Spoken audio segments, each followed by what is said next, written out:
안녕하십니까, 이재성입니다. 오늘은 깻잎을 먹는 가장 좋은 방법을 알려드리겠습니다. 깻잎은 다들 아시다시피 들깻잎을 말합니다. 참깻잎은 안 먹어요. 이 들깻잎을 먹는 나라가 흔치는 않을 겁니다. 아마 우리나라밖에 없을걸요. 깻잎은 시금치보다 뛰어난 점이 많음에도 불구하고 시금치만큼 세계적으로 유명하지는 않습니다. 왜냐하면 서양 사람들이 깻잎을 안 먹기 때문이에요. 시금치, 브로콜리, 토마토, 아보카도 등 서양 사람들이 많이 먹는 채소는 전 세계가 다 함께 찬양합니다. 그러나 깻잎은 서양 사람들에 의해서 연구된 바가 별로 없어요. 그래서 그 가치를 잘 모르고 있지요. 사실 이 이파리 따위가 뭐 대단하다고 생각했겠어요. 하지만 우리는 먹었죠. 처음에는 그 이파리가 좋은 걸 알아서 먹은 게 아니라 먹고 살 게 없다 보니 뜯어먹지 않았을까 하는 생각도 듭니다만 하여간 깻잎이 좋은 점이 한두 가지가 아닙니다. 깻잎에는 비타민C, 베타카로틴, 엽산 같은 비타민은 물론이고 철분과 마그네슘 같은 미네랄도 풍부하고요. 루테올린, 로즈마린산과 같은 폴리페놀 성분이 또 들어있어요. 이게 다 어디에 좋은가 설명하려면 한도 끝도 없으니까 차차 말씀드릴게요. 지난 시간 제1회에서도 깻잎에 대해서 다뤘었습니다. 못 들으신 분들은 꼭 들어보시고요.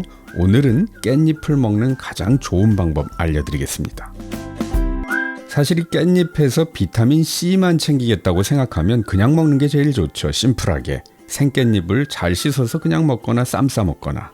하지만 생깻잎 통째로 먹는 것은 재미가 좀 없어요. 그러므로 깻잎을 가늘게 채를 썰어주세요. 그러면 활용도가 훨씬 더 높아집니다. 샐러드에 넣어도 좋고 비빔밥에 넣어도 좋고 김밥 쌀 때 활용해도 좋지요. 그런데요, 깻잎을 썰게 되면 깻잎에 있는 산화 효소가 활성화돼서 비타민C가 한 40% 정도는 손실되는 아까운 일이 발생됩니다.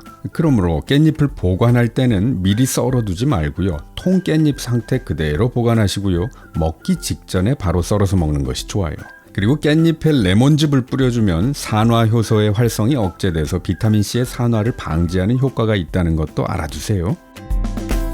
자, 깻잎 요리의 대표는 뭐니 해도 깻잎 조림이죠. 이 켜켜이 붙어있는 깻잎을 젓가락으로 한 장 한 장 분리해서 먹을 수 있는 민족, 우리 민족밖에 없습니다. 그것도 쇠젓가락으로 말입니다. 우리 손기술 장난 아니에요.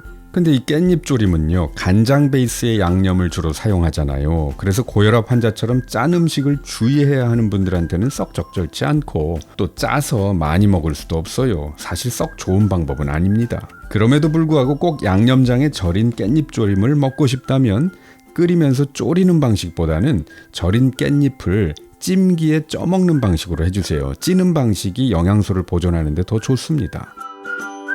제가 가장 추천하는 깻잎 요리는 나물로 무쳐 먹는 것입니다. 생깻잎을 수십 장 먹는 것은 사실 어렵죠. 하지만 나물로 무쳐 먹으면 충분히 먹을 수 있어요. 깨순뿐 아니라 보통의 깻잎도 얼마든지 나물로 무칠 수 있습니다. 나물로 무치기 전에 우선 깻잎에 숨을 죽이고 익히는 과정이 필요한데요. 이때 끓는 물에 넣어서 데치다 보면 비타민이 물로 빠져나와서 소실될 수도 있어요. 데치는 것보다는 찌는 것이 영양소의 손실을 최소화합니다. 자, 찌되 1분을 넘기지는 마세요. 나중에 볶는 과정이 있기 때문에 30초 정도만 쪄도 됩니다. 그리고는 여러분 나름의 노하우대로 다진 마늘, 양파 등의 양념을 더해서 팬에 볶아주세요. 그리고 마지막 과정에서 참깨나 들깨가루를 뿌려서 무쳐주세요. 자, 깨는요, 미리 갈아두지 마시고요. 무치기 바로 전에 그라인더에 갈아서 뿌리는 것이 가장 좋습니다. 깨를 미리 갈아두면요, 산화가 되기 때문에 좋지 않아요. 이렇게 깻잎을 찌고 볶는 과정에서 물론 비타민C는 좀 손실됩니다. 그러나 베타카로틴과 같은 지용성 비타민은 훨씬 더 흡수되기 쉬운 상태로 변한답니다. 비타민C야 뭐 다른 채소로 또 보충하면 되지요.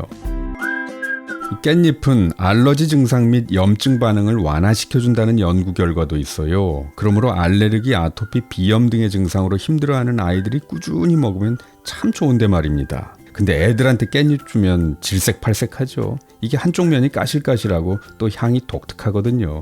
그러므로 아이들한테는 생깻잎으로 깻잎의 첫인상을 만들지는 않아도 좋습니다. 아이들한테도 역시 깻잎 나물이 제일 좋고요. 그것도 안 먹으면 어쩔 수 없으니까 또 아이들 입맛과 타협을 좀 해야죠. 깻잎을 다른 채소들과 버무려서 동그랑땡으로 부쳐주거나 깻잎 전을 만들어주는 것도 좋습니다. 깻잎을 잘게 썰어서 계란말이에다 넣어서 만들어도 좋고요. 두부에다가 계란 옷을 입혀서 부칠 때도요, 깻잎도 같이 한 장 깔아서 부치면 훌륭한 영양식이 됩니다.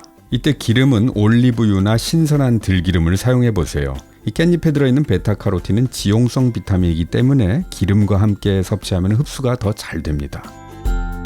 자, 정리해 볼게요. 깻잎을 먹는 가장 좋은 방법은 무엇? 쌈도 좋고 채 썰어서 먹는 것 물론 좋습니다. 하지만 깻잎을 충분히 먹으려면 깻잎 나물로 드셔보시기 바랍니다. 그리고 찌개나 전골을 끓일 때에도 깻잎을 듬뿍듬뿍 넣어보세요.